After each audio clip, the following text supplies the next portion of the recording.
Saludamos a todos los amigos que están recibiendo la palabra de Dios a través de este medio. Pedimos que ahí donde están el Señor les bendiga, les dé fuerza.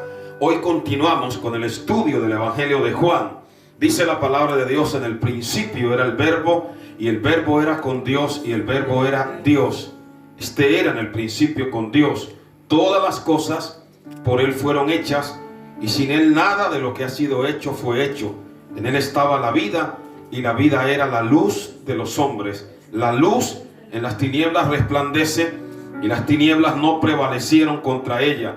Hubo un hombre de Dios, el cual se llamaba Juan. Amén. Pueden tomar asiento. Bendito sea el nombre maravilloso del Señor.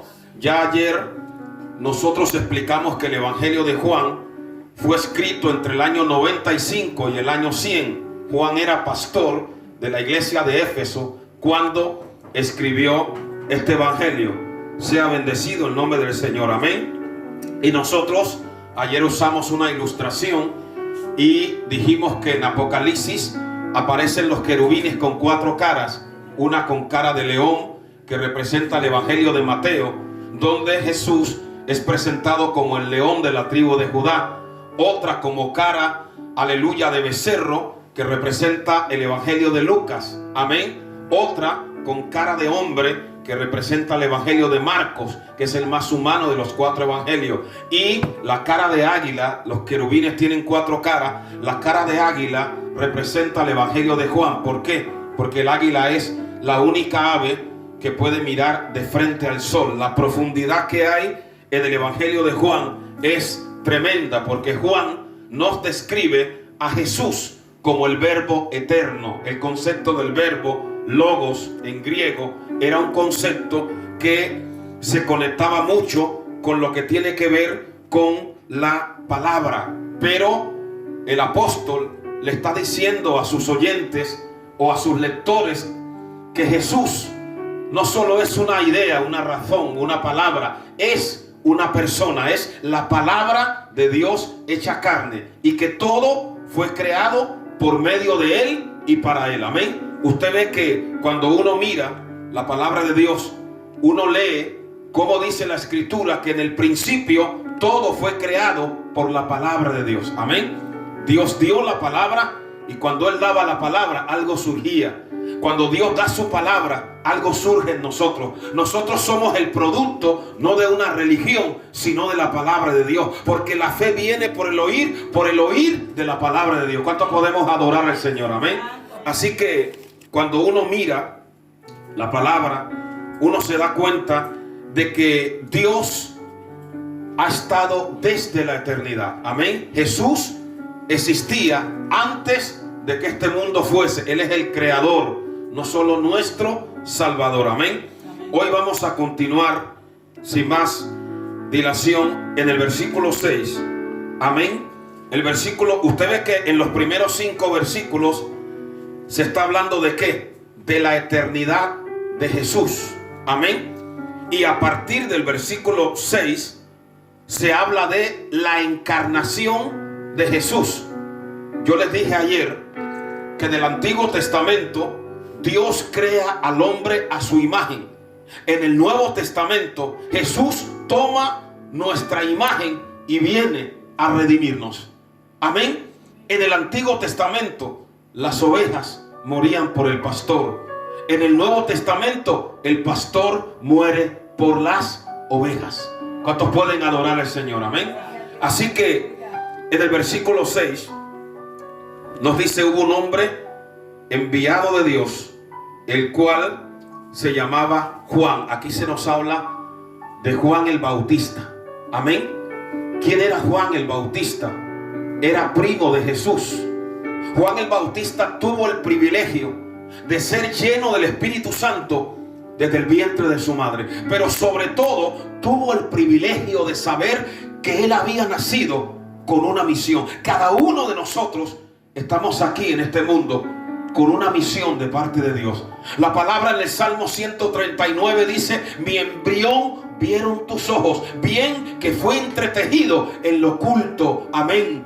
y bien que fui formado en lo secreto. Todas esas cosas estaban escritas en tu libro. Hermano, usted no está aquí por casualidad. Usted está aquí porque Dios lo envió a este mundo con un propósito, aleluya. Y cada uno de nosotros deberíamos descubrir, decirle: Señor, muéstrame por qué estoy aquí en esta tierra. Amén. Porque mucha gente está aquí en esta tierra y no sabe por qué está. Amén. Pero usted y yo tenemos que saber que Dios nos ha enviado aquí a esta tierra con un propósito. ¿Cuál era el propósito con el cual Dios envió a Juan? Dice: para preparar el camino al Señor. Y hermano, usted y yo tenemos que preparar el camino del Señor. Primero en nuestros corazones y luego en los corazones de los demás. ¿Cuántos pueden bendecir al Señor? Que nuestro corazón sea un camino donde pueda transitar la verdad, donde pueda transitar el propósito de Dios.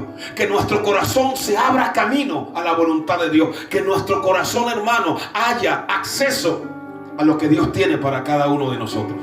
¿Cuántos pueden bendecir al Señor? Amén. Entonces Juan nos dice la palabra que fue enviado de Dios. Y nos dice la Biblia, este vino por testimonio. No es lo mismo ser un testigo que ser un predicador. Un testigo es una persona que conoce algo por experiencia. Uno puede hablar de Dios y no conocerle.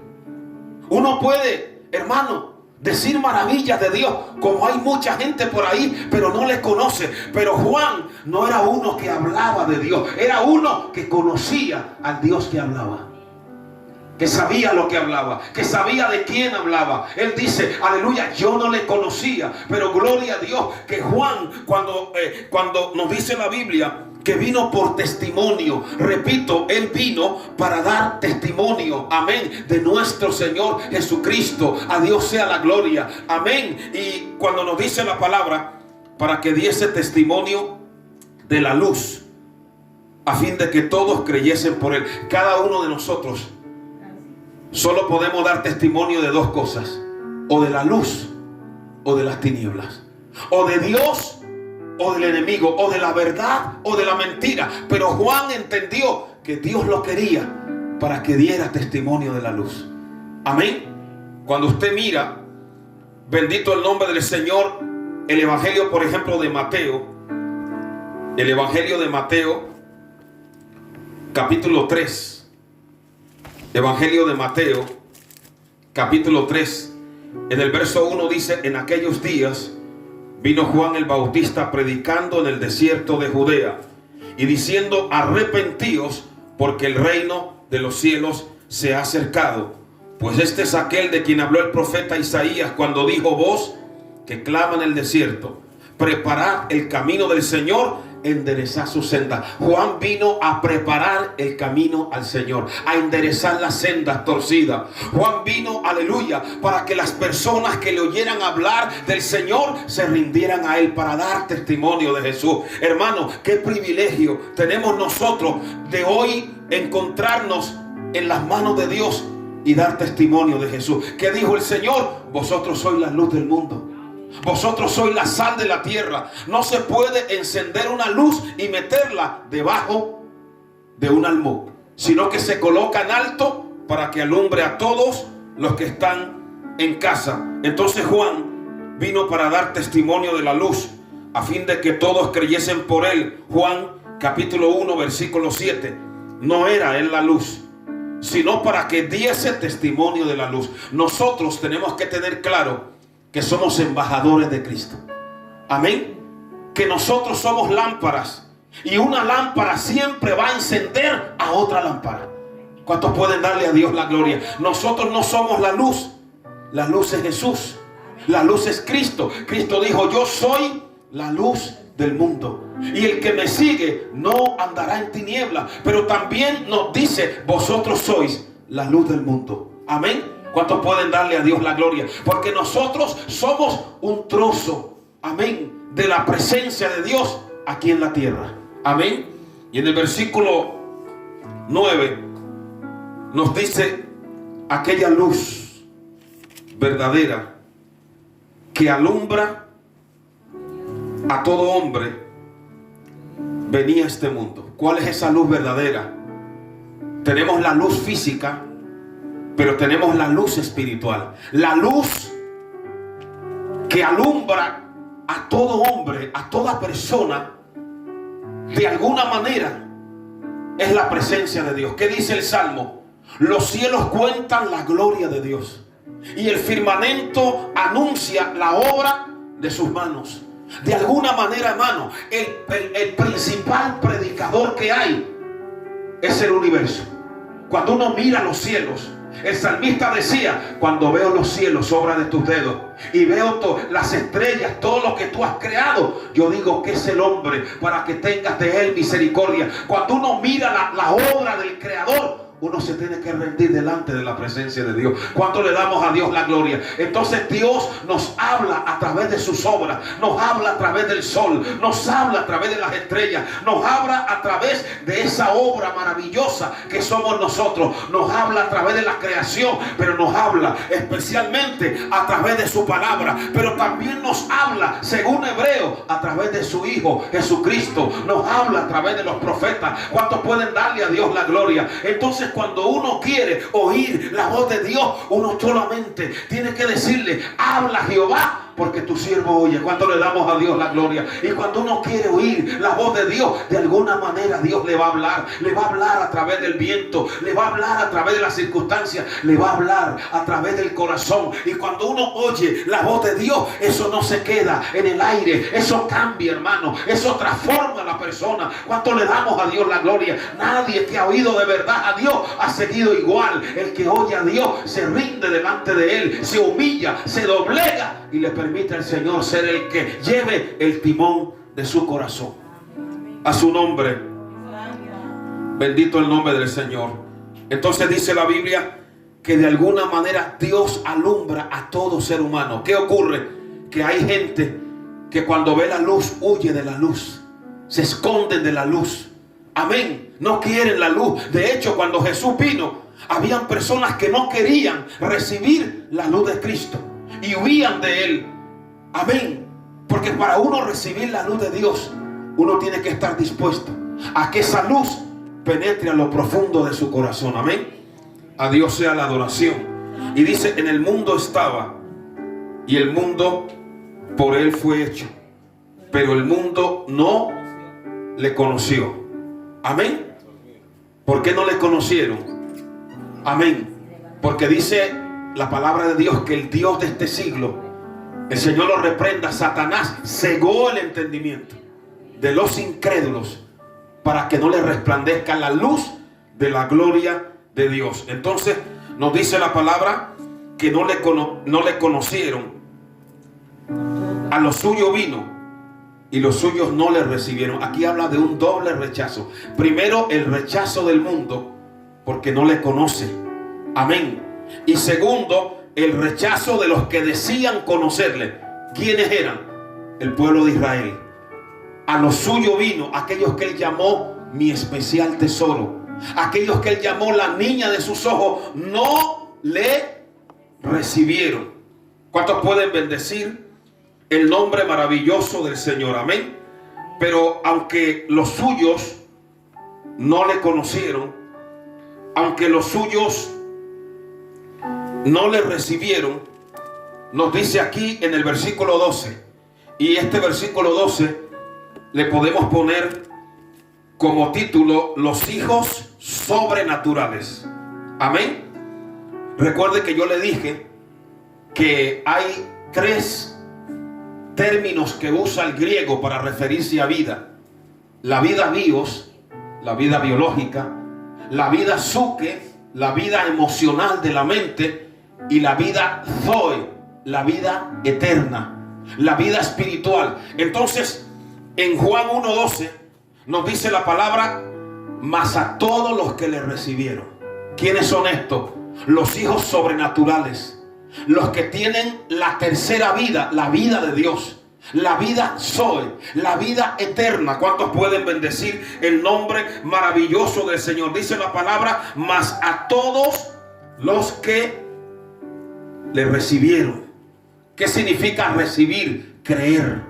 Sea bendecido el nombre maravilloso del Señor. A todos los que le recibieron, a los que creen en su nombre, amén, les dio potestad de ser hechos hijos de Dios. Ayer dije que hay dos tipos de seres aquí en la tierra: las criaturas de Dios en términos humanos y los hijos de Dios. Para uno ser hijo, tiene que recibir al Señor Jesucristo.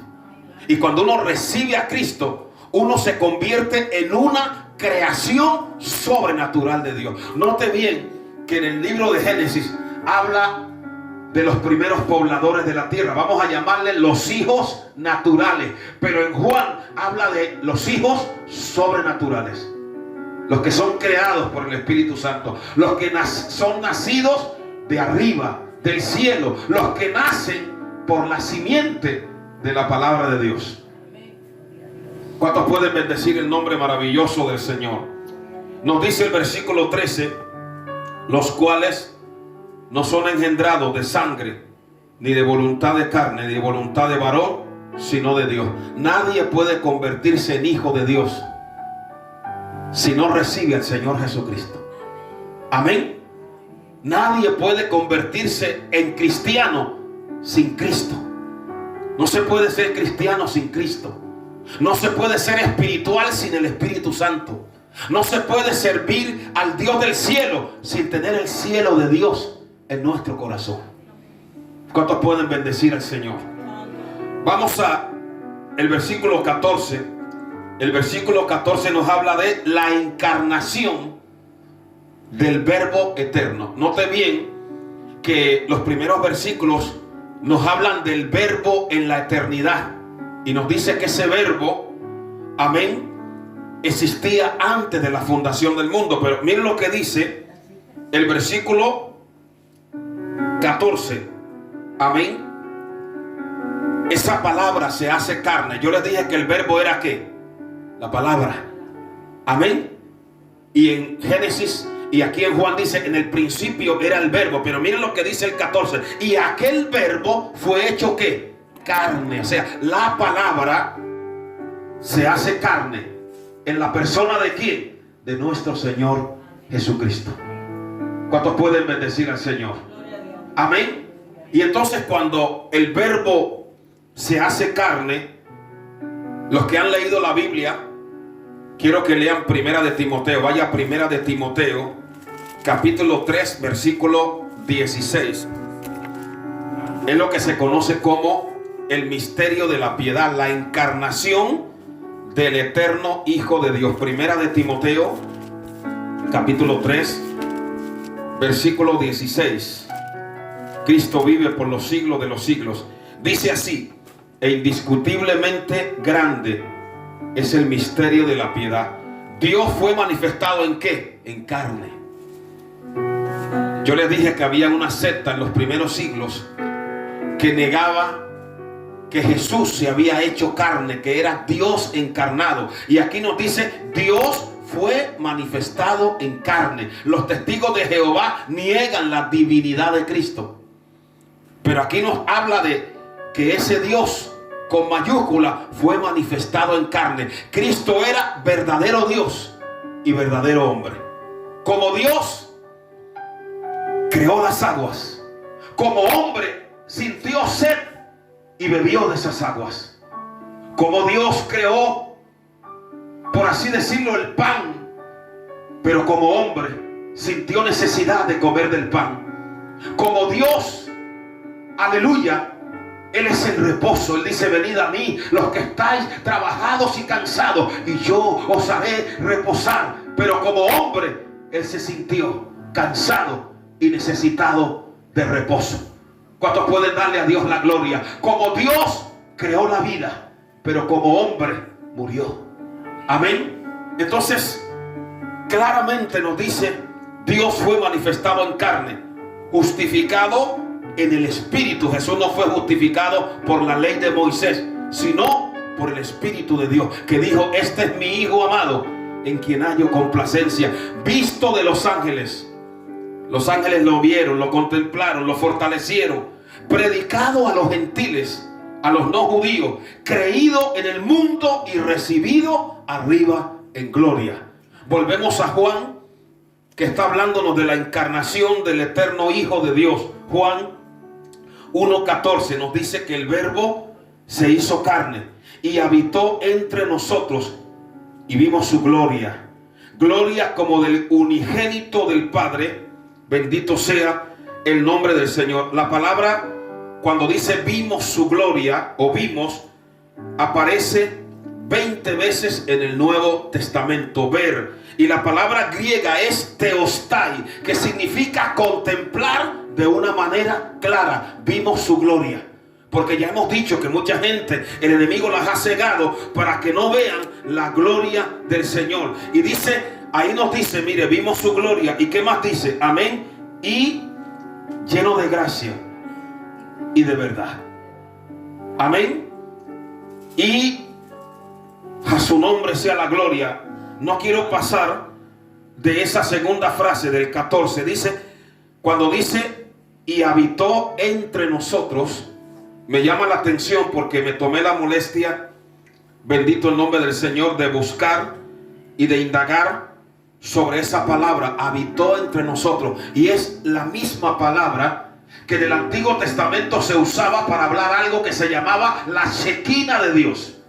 Cuando la gloria de Dios descendía por primera vez, vemos la Shekinah, la gloria de Dios en el huerto, cuando había una espada de fuego que se revolvía. Luego la vemos en Génesis 15, en aquella antorcha de fuego. Luego vemos la gloria de Dios habitando en aquella columna de fuego y de humo. Luego Salomón construye el templo y la gloria de Dios llena el templo. Cuando dice habitó, la palabra quiere decir puso su gloria, su tabernáculo, su majestad y su grandeza en medio de nosotros. Ahora usted no ha recibido una religión. Ahora usted tiene al Cristo de la gloria. Ahora usted y yo somos templo del Espíritu Santo. Y ahora la Shekinah, la gloria de Dios habita en nosotros. ¿Cuánto le damos a Dios la gloria? ¿Cuántos podemos bendecir al Señor? Y podemos decir, no vivo yo, ahora vive Cristo en mí. ¿Cuántos pueden adorar al que vive por los siglos de los siglos? Den un aplauso al Señor y alábelo. Usted no es morada de una religión. Usted no es morada de algo muerto. No, usted es morada de la misma presencia de Dios. Y esa presencia de Dios es la que nos vivifica. Esa presencia de Dios es la que nos tiene aquí. Esa presencia de Dios es la que nos lleva a anhelar todo lo que viene del cielo. Amén. Porque cuando Cristo viene a nuestra vida, nos convertimos en hijos sobrenaturales. Amén. Entonces dice, y vimos su gloria. Gloria como qué? Gloria como del unigénito. Esa palabra unigénito en griego es monogenes. Monogenes, que significa que Jesús es especial, que Cristo es único. Y usted me dirá, pero pastor, ¿será que Dios no tiene más hijos? Dios tiene más hijos. Pero la especialidad de Cristo nadie la puede tener. De hecho, cuando Él se refirió a Jesús, ¿qué dijo? Este es mi Hijo amado, en quien yo tengo complacencia. Amén. Por eso aquí se le llama el unigénito de Dios. Bendito sea el nombre maravilloso del Señor. Y nos sigue diciendo, verso 15, Juan dio testimonio de Él y clamó diciendo, este es de quien yo decía, el que viene después de mí es antes de mí, porque era primero que yo. Porque de su plenitud tomamos todos y gracia sobre gracia. Cuando una persona, cuando ahí está hablando de la plenitud de Dios, la palabra griega es pleroma, plenitud, pleroma, todo lo que tiene capacidad de llenar. Cuando uno viene al Señor, uno se llena de la gloria de Dios. Hermano, cuando uno viene al Señor, esos vacíos que había en nuestra vida son llenados por la presencia de Dios. Por eso usted ve personas solas, pero no están solas, porque la presencia de Dios llena la vida de esa persona. Por eso la persona que viene a Cristo, si era un drogadicto, hermano, si era un fornicario, si era un pecador, ahora ya no practica esa vida, porque la gloria de Dios lo llena. ¿Cuánto le damos a Dios la gloria? Por eso la persona cuando viene a Cristo, hermano, no está lleno de religiosidad, sino que está lleno del Espíritu de Dios. ¿Cuántos pueden alabar a Dios? Hermano, cuando el Señor llena a uno con su plenitud, uno se deleita en el Señor, uno se goza en el Señor, porque Dios es suficiente. ¿Cuántos dicen Dios es suficiente en esta mañana? Bendito sea el nombre del Señor. Dígale: Señor, lléname con tu plenitud. Cuando Él te llena con la plenitud, se va toda amargura, hermano. Esos sentimientos de soledad que el enemigo te trae, se van de tu vida, y tienes poder para decirles que no al pecado. Tienes poder para reprender al diablo. ¿Por qué? Porque la gloria de Dios te llena. ¿Cuántos podemos alabar al Señor? Y esa llenura de Dios te ayuda a vivir una vida en integridad. ¿Qué dice la Biblia? Que en Él estamos completos. Por eso dice: y gracia. La palabra griega para gracia es charis, que nos está hablando de un regalo inmerecido, y gracia sobre gracia. ¿Qué nos está diciendo? Que cuando uno viene al Señor, hermano, a mí me da un dolor cuando veo personas aburridas en el Señor, cuando veo gente como que dice: pero ¿por qué me habrán predicado a mí el Evangelio? Porque ahora me siento comprometido para no apartarme. No, yo le doy gracias a Dios por el día que me hablaron, aleluya, del mejor amigo que he tenido en mi vida. Gloria a Dios por el día que me hablaron de ese que llena los corazones, de ese que no necesitas estar borracho para estar lleno de gloria, de ese que no necesitas drogarte, aleluya, para trasladarte a su gloria. Oh, bendito el día que me hablaron de uno que cambia los corazones, de uno que nos dio un motivo para vivir. A Dios sea la gloria. De uno, aleluya, que nos tiene aquí en esta mañana, porque aquí nadie me trajo a la fuerza, porque aquí nadie me trajo a regañadientes. Aquí me trajo el que llena mi vida. Aquí me trajo aquel que en la cruz derramó su sangre por mí y me tiene en pie y me tendrá en pie para gloria y honra de su nombre. Oh, ¿cuántos pueden alabar a Dios? Hermano, lo que necesitamos es la plenitud de Dios. Hermano, cuando uno está lleno de Dios, uno perdona al que lo hiere, hermano. Cuando uno está lleno de Dios, le pueden hacer lo que sea y uno es vencedor, porque lo que hay en nosotros es mayor que lo que está afuera. ¿Cuántos podemos alabar a Dios? Cuando uno está lleno de Dios, no hay hechicería que le haga efecto. Cuando uno está lleno de Dios, uno puede vivir al lado de quien sea, amén. Pero la palabra dice: yo sé dónde mora, dónde está el trono de Satanás, pero retienes mi nombre, aleluya. Cuando uno está lleno de Dios, uno lleva la gloria de Dios en su vida, en su rostro. Puede estar enfermo, pero uno dice: todo lo puedo en Cristo que me fortalece. Oiga, ¿quién vive, iglesia? Oiga, ¿cuántos están llenos de la gloria de Dios? Aleluya. Dígale: Señor, lléname de tu gloria. Ay, mi alma alaba su nombre. Tenemos muchos religiosos en las iglesias, hermano, pero Dios está buscando gente que se llene de la gloria de Dios, que se llene de su presencia, que se llene de su carácter. Hermanos, qué triste es cuando uno llega a un lugar y ve a una persona con la cara, pero que ya le llega al suelo. Que usted puede tomar 1 metro y medirle las arrugas. ¿Dónde está la gloria de Dios ahí, hermano? Hermano, ¿y por qué está así? No, ¿cómo que por qué está así? Porque no tengo dinero, pero tengo la plenitud de Dios. Ay, es que no tengo mujer, no tengo marido, pero tengo la plenitud de Dios. Ay, es que estoy enfermo, por eso me ve estas arrugas, pero el Señor ha dicho: yo soy Jehová, tu sanador. Ay, ¿cuánto le damos a Dios la gloria? Es que tuve una semana mala, pero el Dios mío es bueno. Dios sea la gloria.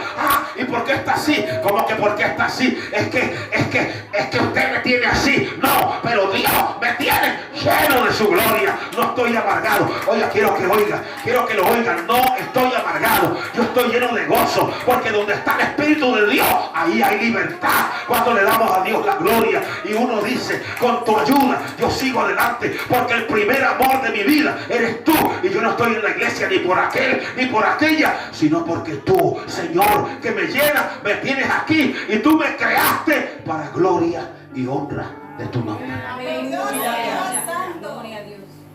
¿Quién vive, iglesia? Eso es lo que falta. Tenemos mucho religioso, mucho ruido, pero muy pocas nueces. Plenitud, la plenitud de Cristo. Eso fue lo que recibió Pablo, plenitud. Eso fue lo que recibió Esteban. Eso fue lo que recibió la samaritana, plenitud. Eso fue lo que recibió Leví. Eso fue lo que recibió Zaqueo, plenitud. Y eso se tiene que ver en nuestra vida. El que no refleja la plenitud de Cristo, ahí lo que hay es un religioso, una cáscara. ¿Cuántos pueden adorar al que vive para siempre? Bendito sea. ¿Cuántos estamos entendiendo la palabra de Dios? La palabra de Dios nos tiene que cambiar. Tenemos que parecernos menos a Adán y más al Señor Jesucristo. A Dios sea la gloria. La palabra de Dios tiene que penetrar hasta nuestros huesos. La palabra de Dios tiene que llegar a lo profundo de nuestra alma, para que cuando salgamos por aquella puerta, salgamos mejor que lo que habíamos entrado. Entonces, nos dice la Biblia, hablando de Jesús, que dice que de esa plenitud, yo quisiera que usted lo pudiera entender. Es que la palabra es tan profunda, de esa pleroma en griego, de esa tomamos todo. Eso que me está diciendo, que yo tengo que aprender a beber de la fuente. Usted puede llevar un caballo a un río, pero usted no lo puede obligar a beber. Usted tiene que tomar de Jesús. Como cuando Él le dijo a la samaritana, el que cree en mí, de su interior. ¿Está hablando de qué? De la fuente. Usted no puede cambiar a nadie. Usted tiene que llevarlo al que cambia. Usted tiene que decirle, beba de la fuente, así como yo he bebido de la fuente. De su plenitud tomamos todos, y gracia sobre gracia. Eso que me enseña que en la vida cristiana yo no me puedo aburrir, o no me debería aburrir, porque Él me lleva de gloria en gloria. ¿Qué cosas que ojo no vio ni oído yo son las que Dios ha preparado para aquellos que le aman? Y usted tiene que decir, Señor, me encanta la palabra gracia, porque gracia es lo que yo no merezco. Gracia es lo que el Señor le dijo al apóstol Pablo, bástate mi gracia, porque mi poder se perfecciona en tu debilidad. Y en esta semana yo sé que Dios me va a dar gracia, y hoy yo sé que Dios me va a dar gracia. Y aunque el médico me ha dicho, no puedo caminar, pero yo voy a caminar, porque Dios me va a dar gracia para que pueda caminar. Y aunque me han dicho, te queda un año de vida, no, voy a vivir los años que Dios quiera, y voy a vivir con una mente, aleluya, equilibrada, sin Parkinson, sin Alzheimer, porque dice la palabra que como tus días serán tu fuerza. Y en esta mañana yo me agarro a la gracia de Dios, y lo que le pido a Dios, Señor, dame más gracia en esta semana. Señor, no importa que los enemigos se hayan levantado contra mí, dame gracia en medio de mis enemigos. Pídele a Dios que te dé gracia. Hermano, no te amargues con los enemigos antes de que llegues a ellos. Ve por el camino y dile, Señor, dame gracia delante de aquella persona que no me puede ver, delante de aquella persona que me odia. Oye, y el Señor te dice que Él te va a dar gracia. Cuando le damos a Dios la gloria, dame gracia para sobrellevar a esas personas amargadas que no reflejan la gloria de Dios. No hay tiempo para uno aburrirse. Yo nunca vi a una persona de verdad que tuviera de la plenitud de Dios aburrido del evangelio. Amargado, como que amargado por estar en la casa de Dios. Yo me alegré. Yo me alegré con los que me dijeron, a la casa del Señor iremos. Nuestros pies estuvieron dentro de Jerusalén. Oh, ¿cuántos pueden adorar a Dios? Hermano, esto es lo que nos vamos a llevar en la eternidad. No nos vamos a llevar las horas que estuvimos allá, amén, moviendo el esqueleto en la discoteca. No, esto es lo que nos vamos a llevar arriba. Por eso el Señor dijo: te alabo, Señor del cielo y de la tierra, porque escondiste estas cosas de los sabios y de los entendidos y las has entregado a los niños. Recibe la plenitud de Dios en esta mañana. Recibe gracia de Dios. Recibe una doble porción de la gracia de Dios en esta mañana. Y cuando salga por aquella puerta, los que quieren destruirte van a ver que Dios te dio un baño de gracia en esta mañana. Hasta el diablo tiene que decir: pero es que no puedo con él. Le meto traspié, le digo cosas, lo amenazo, le digo que lo voy a dejar, pero Dios le da gracia. Cuando le damos a Dios la gloria y la gracia sigue fluyendo, y el Señor en esta mañana nos dice a nosotros que para esta iglesia hay gracia. Oh, hay gracia de Dios. Por eso no hemos sido destruidos, por eso no hemos sido vencidos, porque ante los aguijones del diablo el Señor ha derramado gracia, y Dios va a seguir derramando de su gracia sobre nosotros. Y con esa gracia Dios nos va a abrir puertas. En esa gracia Dios nos va a proveer. Y en el nombre de Jesús nos declaramos sanos de toda enfermedad, por el poder de la gracia de Dios, de todo dolor. Hermano, ¿cuántos somos libres en esta mañana? ¿Cuántos podemos darle a Dios la gloria? Porque cuando uno está lleno de la gracia, mire, yo siento la gloria de Dios aquí. Yo siento la gracia de Dios cayendo sobre mí, y me siento poderoso y me siento fuerte, porque la gracia de Dios me basta. Ay, santo. No dejes que la amargura llene tu corazón, hermano. Recibe la palabra. No dejes que el enojo llene tu corazón, hermano. Llénate de la gracia. Si tú no sabes qué es la gracia, pídele a Dios que te dé gracia, y el Señor te va a dar algo que no hay nada, no hay piedra de tropiezo que pueda frenar el propósito de Dios con tu vida. Cuando uno pierde la mirada de la gracia, uno se vuelve un amargado. Uno se deja vencer por el desánimo. Pero cuando uno está mirando la gracia lo levanta, la gracia lo fortalece. Cuando uno creía que no iba a poder caminar esos días, y de repente empieza a caminar 1 kilómetro, 2, y dice: pero ¿esto qué es? Y el Espíritu Santo dice: es mi gracia en ti, que te fortalece y te ayuda a seguir adelante.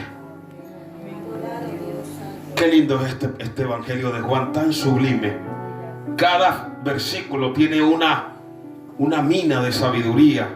Nosotros sencillamente hundimos nuestra herramienta y extraemos algunos granos del oro de la gloria, pero sigue quedando ahí en el interior de esa profunda verdad del oro, de la sabiduría y de la gloria de Dios.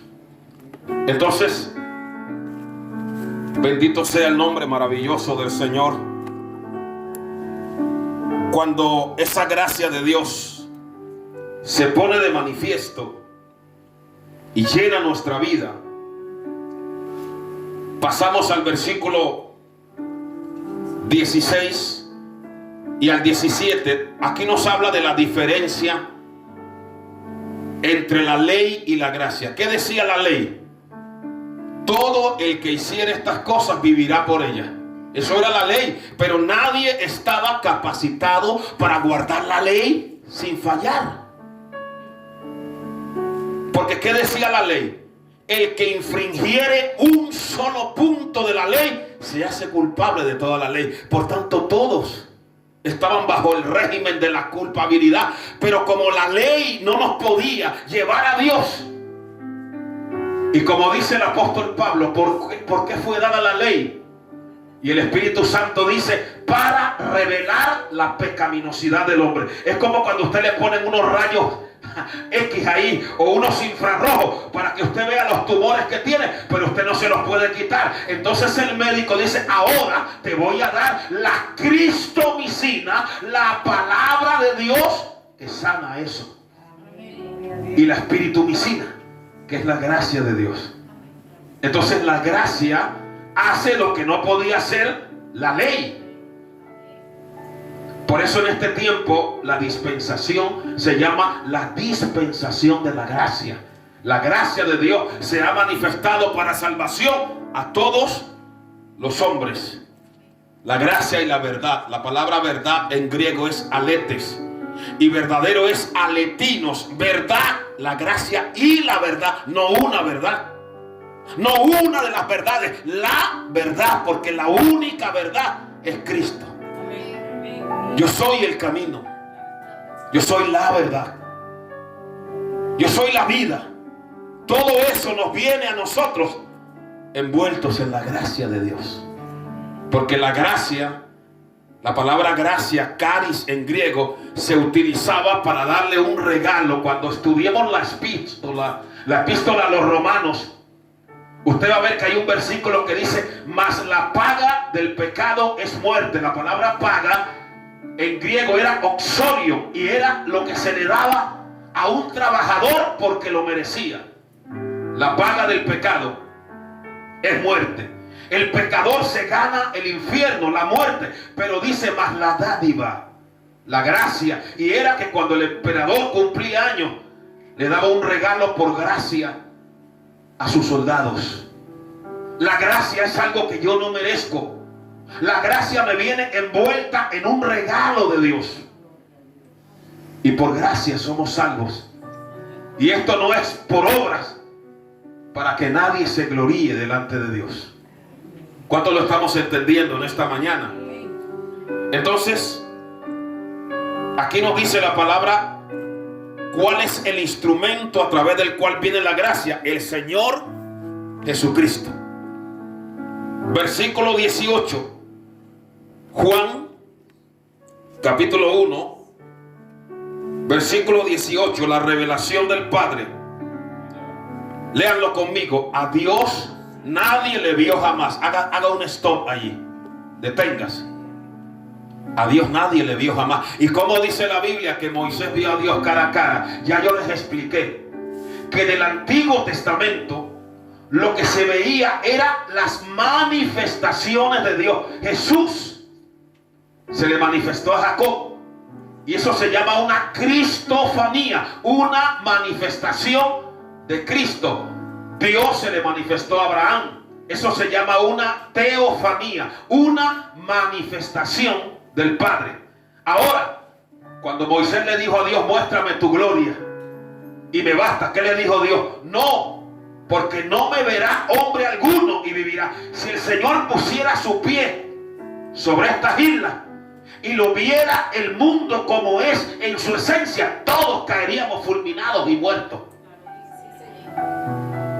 Pero Dios nos ha dejado ver su gloria a través de ¿quién? Del rostro de nuestro Señor Jesucristo.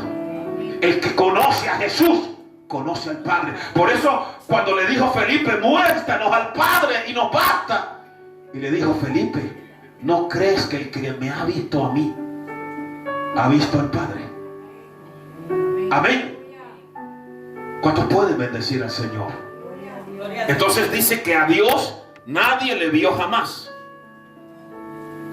pero el unigénito, Hijo, que está donde, en el seno del Padre, ya ayer hablamos de la Trinidad, Él le ha dado a conocer. Amén. Yo ayer expliqué que el tiempo es uno solo, pero está dividido en pasado, presente y futuro. Dios es uno, pero es Padre, Hijo y Espíritu Santo.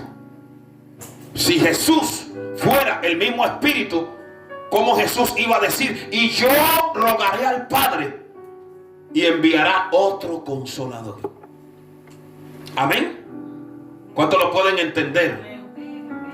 Dios sea glorificado para siempre. Los testigos de Jehová niegan la divinidad de Cristo.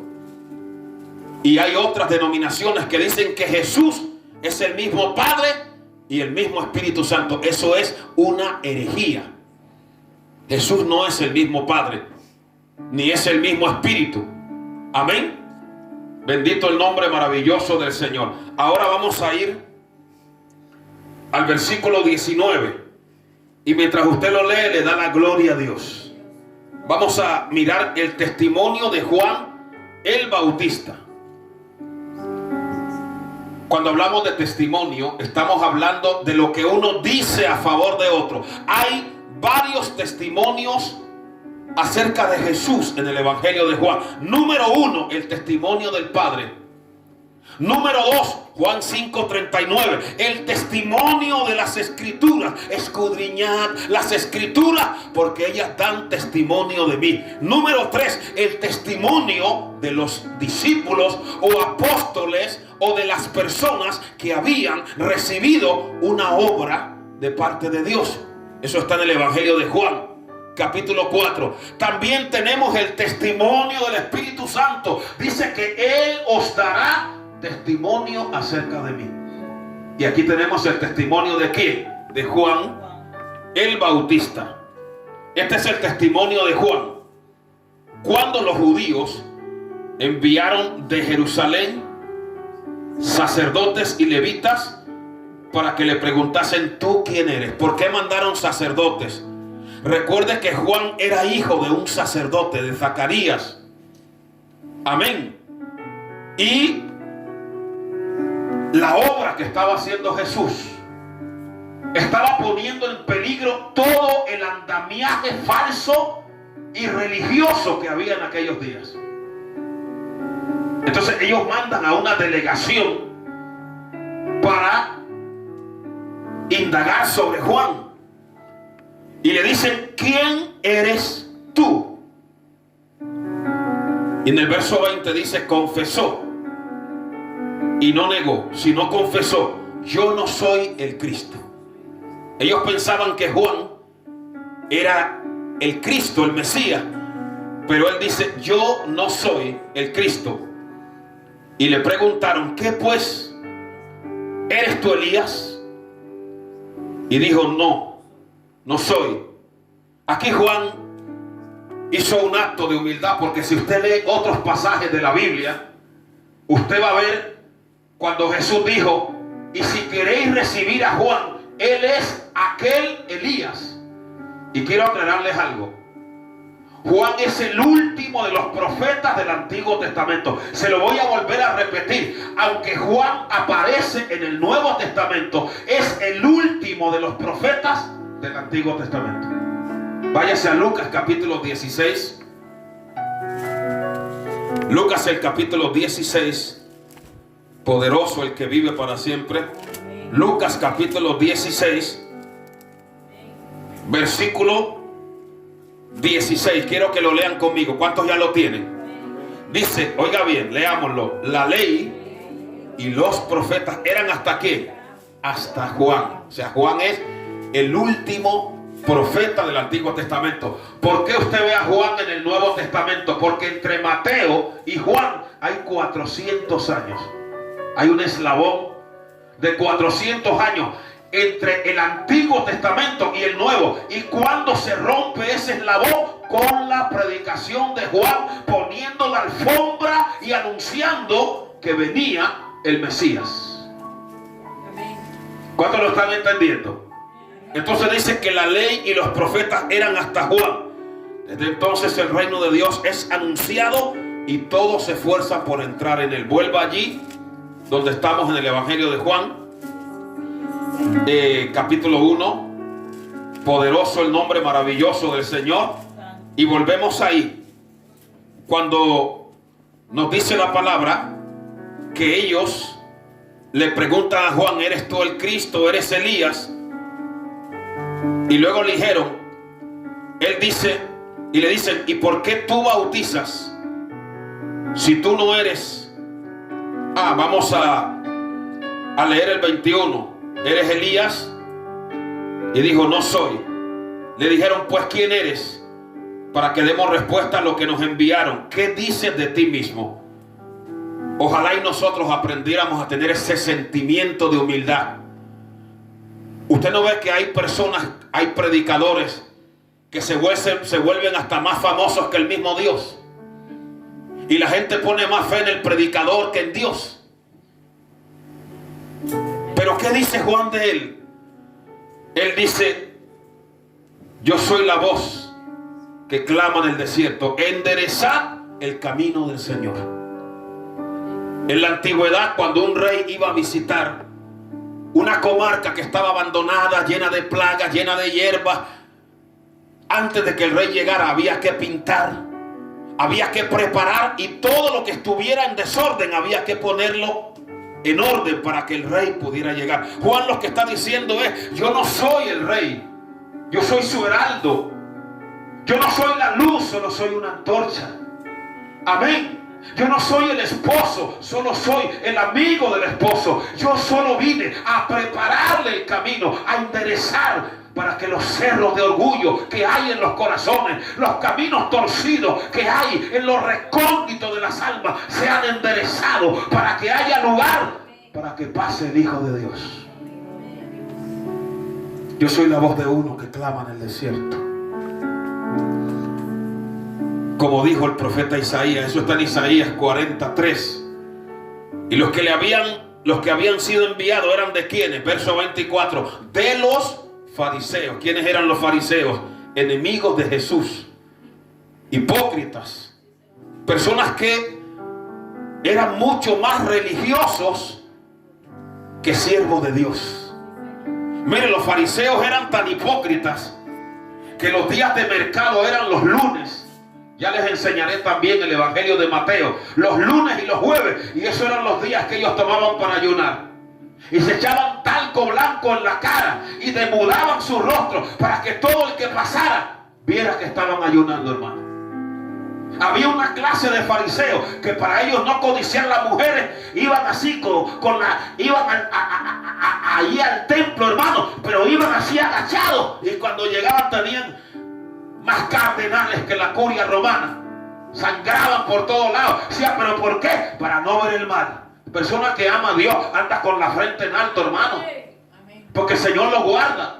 Habían otros fariseos que se pasaban todo el día, le llamaban los cuentatodos, contando su santidad para declararse superior a los demás. Y había otros que eran los que todo el día se pasaban contando sus pecados. Pero en medio de tanta hipocresía, habían fariseos como Saulo de Tarso que querían conocer al verdadero Dios. Por eso cuando Jesús llegó, en el capítulo 2 vamos a ver cuando Él limpia el templo y empieza, miren los mensajes más fuertes que Jesús dio. ¿Contra quién los dio? Contra los fariseos. Amén. Les llamó víboras, sepulcros blanqueados. Y claro, ahora ellos estaban preocupados y querían eliminar a Jesús. Hay personas que prefieren matar al mensajero que recibir el mensaje. Amén.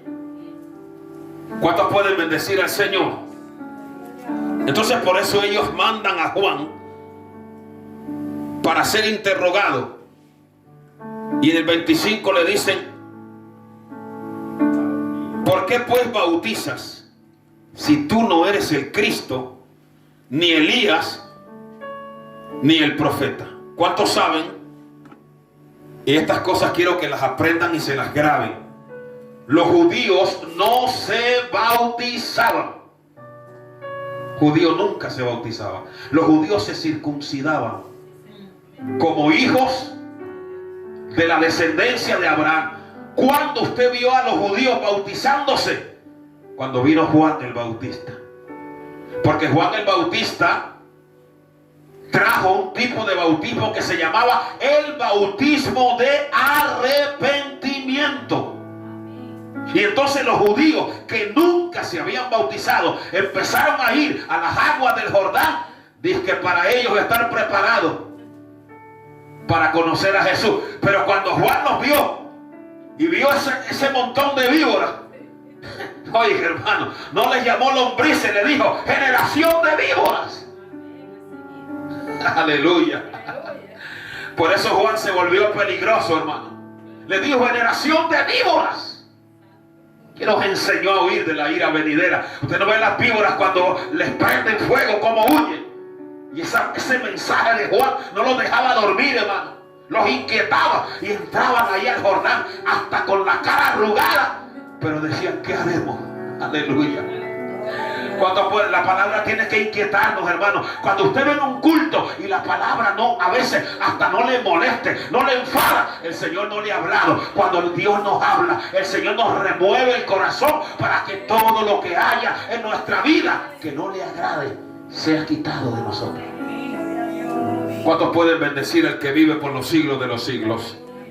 A su nombre. Entonces, los judíos no se bautizaban. A los que bautizaban eran a los gentiles que se querían hacer judíos, que se llamaban los prosélitos. Se les metía en agua, se les leía la ley de Moisés y ya eran hechos judíos. Eso se llamaba judaizar. Por eso usted en el Nuevo Testamento lee acerca de los judaizantes. Pero el bautismo de Juan era el bautismo de arrepentimiento. No lo confunda con el bautismo de Jesús. Ir por todo el mundo y predicar el evangelio a toda criatura, bautizándoles en el nombre del Padre, del Hijo y del Espíritu Santo. Ese es el bautismo para los que ya son salvos, sin necesidad de hacerse judío. Amén. Lo que necesitan es recibir a Cristo. Sea bendito el nombre del Señor. El tiempo avanza y estamos llegando al final. No quisiéramos, pero ya estamos llegando al final, hermano. Bendito el nombre maravilloso del Señor. Así que vamos ya a terminar. Y Juan les dijo: yo pues bautizo con agua, mas en medio de vosotros está uno a quien vosotros no conocéis. Este es el que viene después de mí, el que es antes de mí, del cual yo no soy digno de desatar la correa del calzado. Ese era un trabajo que hacían los esclavos, y ahí lo vamos a dejar. Mire, Juan había adquirido una gran popularidad. Cuando Juan fue entrevistado, las multitudes venían a él al Jordán. Hermano, pero déjeme terminar diciéndole que Juan fue uno que aprendió a ocupar un segundo lugar y colocó a Jesús en primer lugar. Hermano, cuando uno quiere tener el protagonismo, todo va a ir mal. Pero cuando uno pone a Cristo en primer lugar, todo va a marchar bien. Juan dijo: es necesario que Él crezca y que yo mengue. Amén. Él es antes de mí. Que Dios nos ayude a nosotros a ceder nuestro lugar y poner a Cristo al frente de nuestra vida. Vamos a estar en pie, démosle gloria a Dios.